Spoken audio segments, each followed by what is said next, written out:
Student, good morning all of you. आज हम हमारा चैप्टर नंबर 8 साइना नेहवाल के अंतर्गत ये क्या है, जीवनी, और इसी के अंतर्गत हम जीवनी पढ़ेंगे। तो सबसे पहले आपको क्या करना है, कोई भी अपने आज का यानी कि होमवर्क सबसे पहले बता देते हैं आपको होमवर्क में है कोई भी अपने पसंदीदा जो आपको पसंद आते हैं ऐसे व्यक्ति के बारे में है ना 10 वाक्य लिखने हैं, है ना। चाहे वो कवि हो सकता है, चाहे अभिनेता हो सकता है ना, यानी जो भी होगा तो उसके बारे में आपको 10 वाक्य लिखना है ना। अब हम यानी उसको किस प्रकार से लिखते हैं हम, है ना, तो उसी के बारे में हम आज यहाँ जीवनी लेखन में पढ़ेंगे। तो 86 नंबर का पेज आपको निकालना है। देखिए, जीवनी लेखन के अंतर्गत आप कभी साइना नेहवाल से नहीं मिले, पर अभी उनके बारे में पढ़कर आपने उनके जीवन से संबंधित कुछ बातें जानी, जैसे वे किस तरह का व्यक्तित्व रखती है, उनका स्वभाव कैसा है, उनके जीवन मूल्य क्या है, उनका कार्य व उससे संबंधित उपलब्धियां क्या है आदि, है ना। अब जीवनी क्या होता है, किसी व्यक्ति के जीवन की कहानी बताती है। जीवनी लिखने के लिए जीवन की मुख्य घटनाओं की मदद ली जाती है। जीवनी संक्षिप्त में व्यक्ति के जीवन के विशेष क्षणों व उपलब्धियों की जानकारी भी देती है। साथ ही इसमें व्यक्ति के जीवन को प्रभावित करने वाले लोगों व व्यक्ति से समाज पर पड़ने वाले प्रभाव का भी वर्णन होता है। जैसे जीवनी लिखने के लिए व्यक्ति और उसके जीवन के बारे में पूरी तरह से पता होना आवश्यक है। यह जानकारी या तो हम टीवी से, टेलीविजन से ले सकते हैं, पुस्तक से ले सकते हैं, या किसी का इंटरव्यू या साक्षात्कार ले सकते हैं, या इंटरनेट की मदद से हम कर सकते हैं। तो हमने आपको आपके पसंदीदा कलाकार कोई भी हो सकते हैं, जैसे कि लेखक हो सकते हैं, प्रेमचंद हो सकते हैं, या कोई जयशंकर प्रसाद हो सकते हैं, कोई कवित्री हो सकती हैं, या फिल्म के एक्टर हो सकते हैं। उनमें क्या गुण आपको अच्छा लगा, तो उनका जन्म, है ना, और उन्होंने क्या क्या किया अपने कार्य में, कब उनकी मृत्यु हुई, इस प्रकार से आपको लिखना है। तो अब हम देखेंगे जीवनी लिखने के लिए सुझाव, कौन कौन से सुझाव आवश्यक है। तो सबसे पहले है इसमें जीवनी लेखन के लिए सुझाव, है ना। सुझाव में हम पढ़ेंगे कि सबसे पहले महत्वपूर्ण क्षण या घटनाओं का चयन, है ना। सबसे पहले महत्वपूर्ण घटना हमको बताना, फिर ऐसे लिखिए जैसे आप लेखक व्यक्ति के बारे में बता रहे हैं। फिर घटनाओं को क्रमागत रूप में लिखिए, एक के बाद एक, है ना, कि इस सन में ये हुआ था, उसके बाद उसका सन, फिर तीसरा सन, ऐसा। फिर व्यक्ति के स्वभाव, उसके जीवन को प्रभावित करने वाले लोग आदि का विस्तृत विवरण दें, है ना, यानी कि कौन उनका जो स्वभाव है वो किस प्रकार से प्रभावित करता है। अब हम देखेंगे यहाँ नीचे दी गई जीवनी पढ़िए और समझिए। सबसे पहले 2 अक्टूबर 1869, ये क्या है, मोहनदास करमचंद गांधी का जन्म, है ना, स्थान है गुजरात में। उसके बाद 1876 राजकोट में विद्यालय शिक्षा का आरंभ, है ना। उसके बाद 1883 में गोकुल दास कपाड़िया की पुत्री कस्तूरबा के साथ विवाह, यानी मुख्य घटनाएं।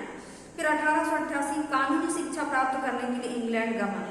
फिर 1893 में क्या हुआ, साउथ अफ्रीका की भारतीय संस्था में वकील के तौर पर कार्य करते हुए रंगभेद का सामना। फिर 1894 से 1920 साउथ अफ्रीका में रहने वाले भारतीयों को न्याय दिलाने के लिए आंदोलन।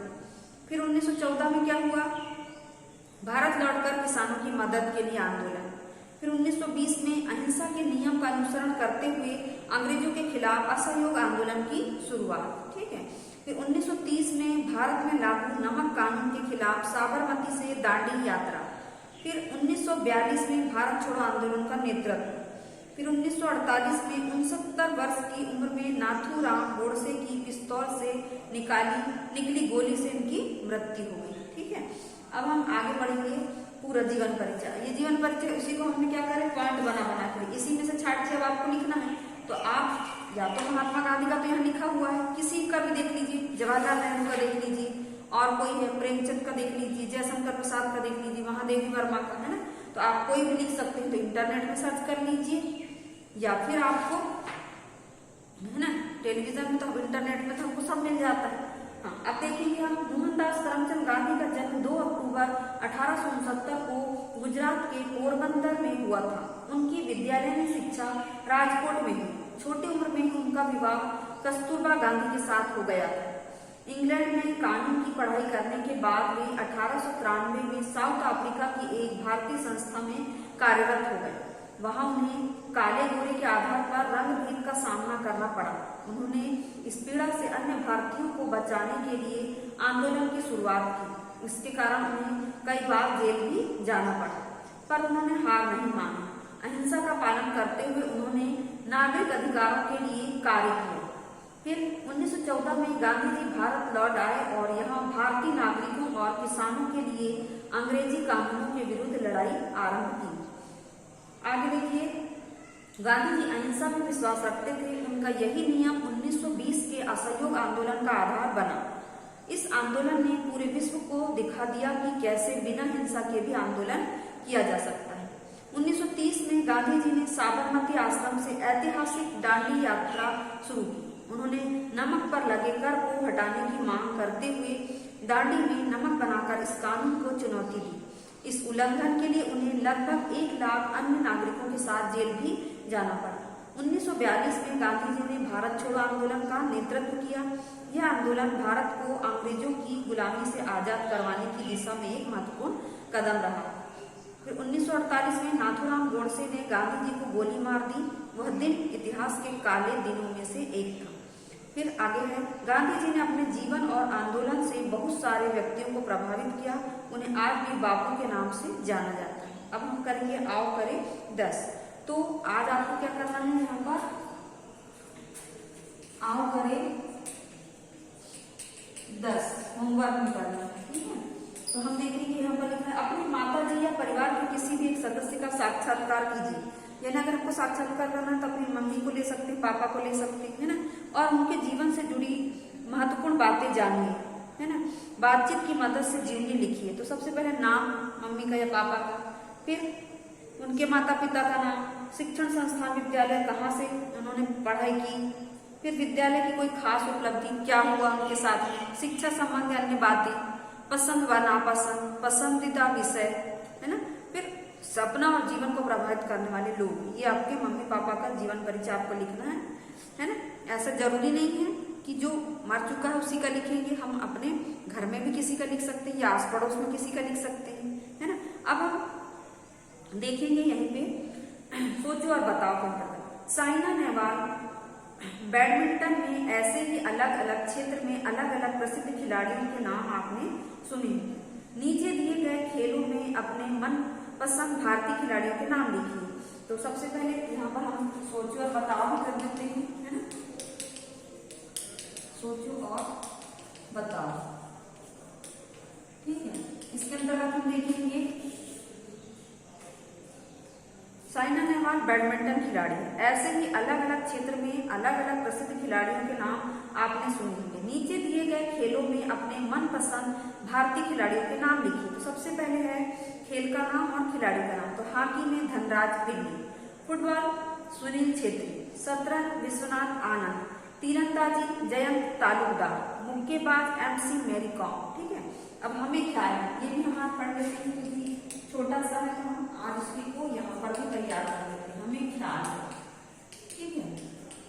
इसके अंतर्गत देखेंगे हम, क्या आप टेलीविजन या इंटरनेट पर ऐसे कार्यक्रम देखते हैं जिनमें अलग अलग खेलों या कर्तव्यों के बारे में दिखाया जाता है? यदि हाँ, तो आपने देखा होगा कि उसमें कुछ खेल कर्तव्य आग और चाकू या अन्य खतरनाक चीजों के साथ भी खेले जाते हैं। ऐसे कर्तव्य खेल देखकर अक्सर ऐसा लगता है कि ये सब करना आसान है, परंतु ये सब कर्तव्य विशेषज्ञों की निगरानी में किए जाते हैं। अतः जरूरी है कि ऐसे कर्तव्य देखते समय उत्तेजना के साथ साथ विवेक का भी उपयोग किया जाए और इनसे प्रभावित होकर ऐसा कोई कार्य न किया जाए जिससे किसी भी प्रकार की शारीरिक या मानसिक क्षति पहुंचे, है ना।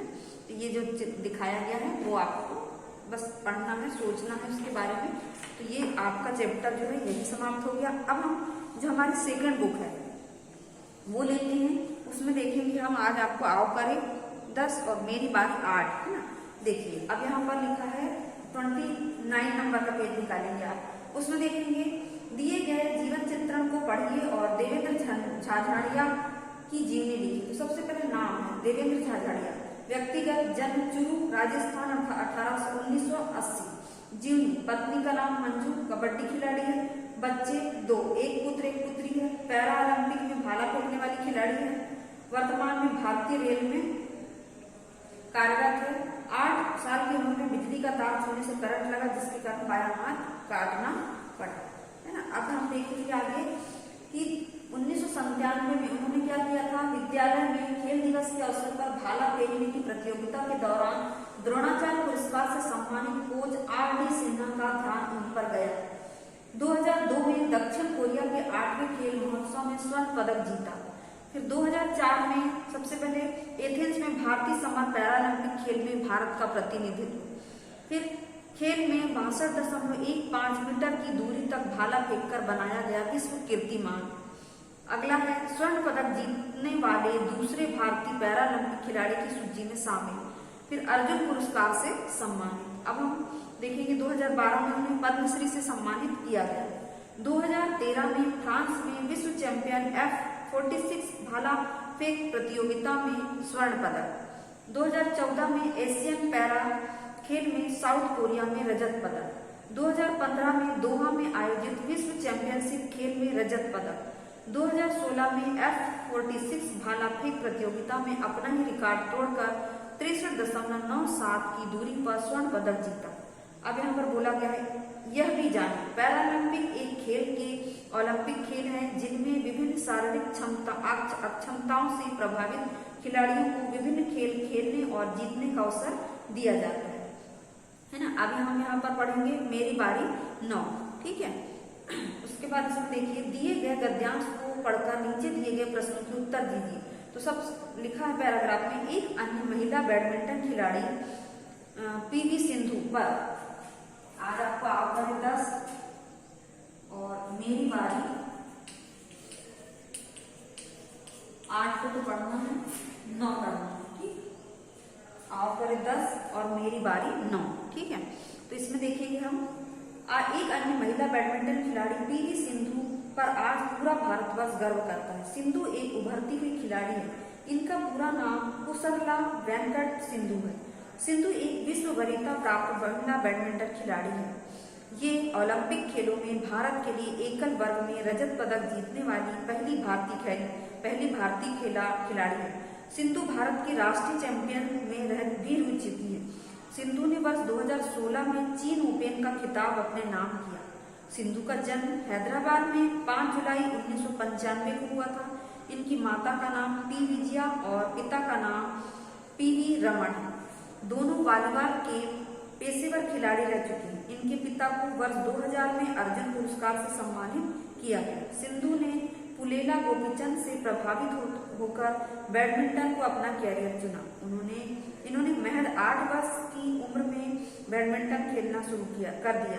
सिंधु ने सबसे पहले सिकंदराबाद के इंडियन रेलवे सिग्नल इंजीनियरिंग और दूरसंचार बोर्ड में महबूब अली के मार्गदर्शन में खेल की बारीकियों को सीखा। इसके बाद ये पुलेला गोपीचंद बैडमिंटन अकादमी में शामिल हो गई।